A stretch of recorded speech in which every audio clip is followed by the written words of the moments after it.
moment there is some sensation or the other. And the deepest level of the mind is constantly in touch with these sensations. Whether you are asleep or you are awakened, 24 hours it is in contact with the body sensations. Like you are in deep sleep, when you say in deep sleep, it is only your conscious mind which has gone in deep sleep. The so-called unconscious is always conscious of the body sensations, always conscious. A mosquito has come and bitten, the unconscious, the so-called unconscious immediately feels unpleasant sensation, drives away the mosquito, kills the mosquito. Still unpleasant sensation is there, will scratch and rub, and like this whole night mosquitoes will come, bite, and you won't know, your conscious mind won't know. That shows there is a big barrier between the conscious and the unconscious. Similarly, when you are awakened, your unconscious mind will be busy with objects outside at a very gross level. But the unconscious, the so-called unconscious, it is the conscious which remains all the time busy with the outside object. The unconscious is constantly in contact with the body sensation and it keeps on reacting. There is a pressure somewhere, it reacts. There is a pain somewhere, it reacts. There is itching somewhere, it reacts. That reaction is continuous. That has become the habit pattern of your unconscious mind. Unless you change this habit pattern at the deepest level, you are not coming out of your misery, not coming out of your misery. You are just trying to amend the branches, the twigs, the leaves, the flowers, the fruits of the tree, but the root is decaying, is unhealthy. So long as the root is unhealthy, your tree can never become healthy. Your conscious mind can never become healthy so long as the unconscious remains unhealthy. So Buddha found out that we have to work with the deepest unconscious level of the mind. This is what you started doing. If this point remains in your mind all the time, that I have to work with the deepest level of your mind, there are many other techniques, many other kinds of meditations, we are not here to condemn them, but so far as this technique is concerned, straight away it starts working with the depth of the mind. And if you miss that depth of the mind, our purpose is not served. Because the process of multiplication continues, sankhara after sankhara. Every moment you generate a sankhara of craving or aversion, and all the time a sankhara of ignorance, you don't know what is happening. This is misery. Every sankhara is a misery. Multiplication is there. In the outside world also, in the world of vegetation, this process of multiplication is there. So also deep inside, process of multiplication is there. And there is a way to stop this multiplication and change this habit pattern. Like outside world, a small seed of a banyan tree. In tropical countries we have a very huge tree, banyan tree, very tiny seed, size of a sesame.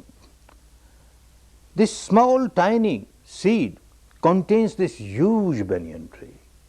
You plant it, a tree comes out which grows so huge and it stays for centuries, very long life. One seed has started giving fruits. Every season, hundreds upon hundreds of fruits. And so many centuries, fruits after fruits, millions of fruits, one seed only. However long life this tree may have, a time will come when it will become old, will decay, will die, fall down, no more fruits.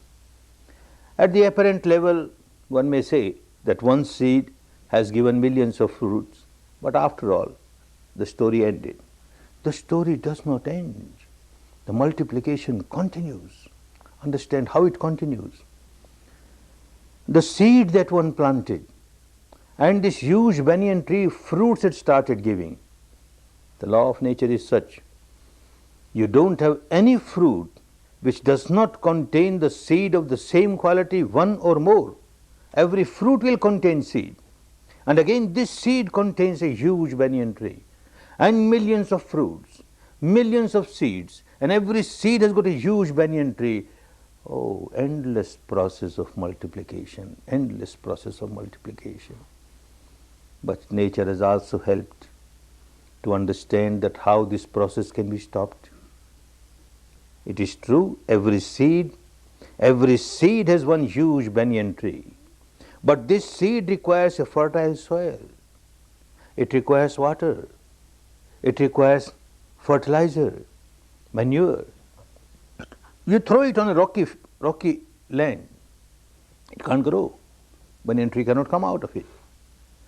But our difficulty is that these seeds of sankharas, millions of them are coming because of our seed that we planted once. So many are coming now. And we keep on giving good fertilizer to every seed that comes. Keep on giving very fertile soil to them. Oh, my sankhara, you keep on growing. Oh, my misery, you keep on growing, you keep on growing, you keep on growing. What ignorance. This is what one keeps on doing.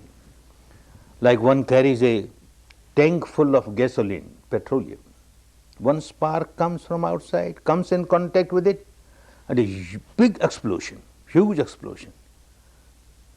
Thousands upon thousands of new sparks,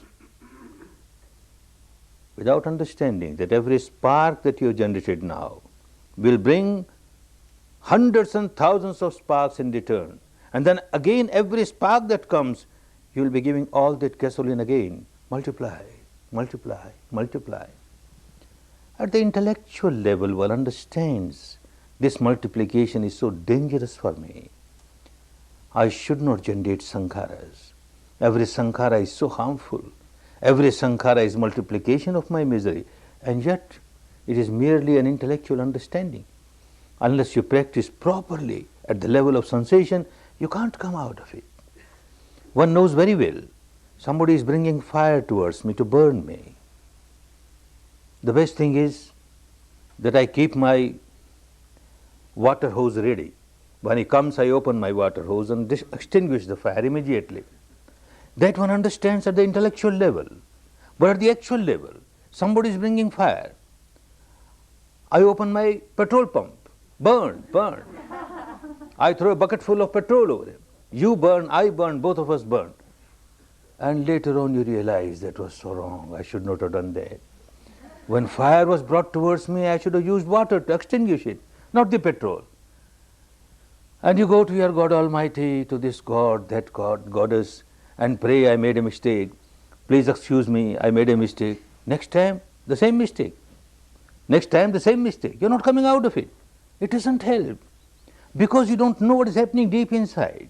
Deep inside, there is always this volcanic eruption, always this negativity, the reaction of negativity, and you can't come out of it unless you start observing the sensations on the body. You have to feel the sensation, one important part of the technique. You must make your mind so sharp, so sensitive that you feel the sensations. And another part of the mind, another part of the technique, remain equanimous. Remain equanimous. Don't react. Don't react. Keep on understanding. This is anicca. This is anicca. And this is not a false belief. Don't accept because Buddha said so. Don't accept because the tradition says so. With your own experience, you find things arise. Sooner or later they pass away. They arise, they pass away. They arise, they pass away. When everything gets dissolved, then arising and passing is with great rapidity. But the same technique, the same reality, arising, passing is there. It is anicca, it is impermanent, it is impermanent. And like this you start changing the habit pattern at the deepest level of your mind. That is very important. One has to understand this.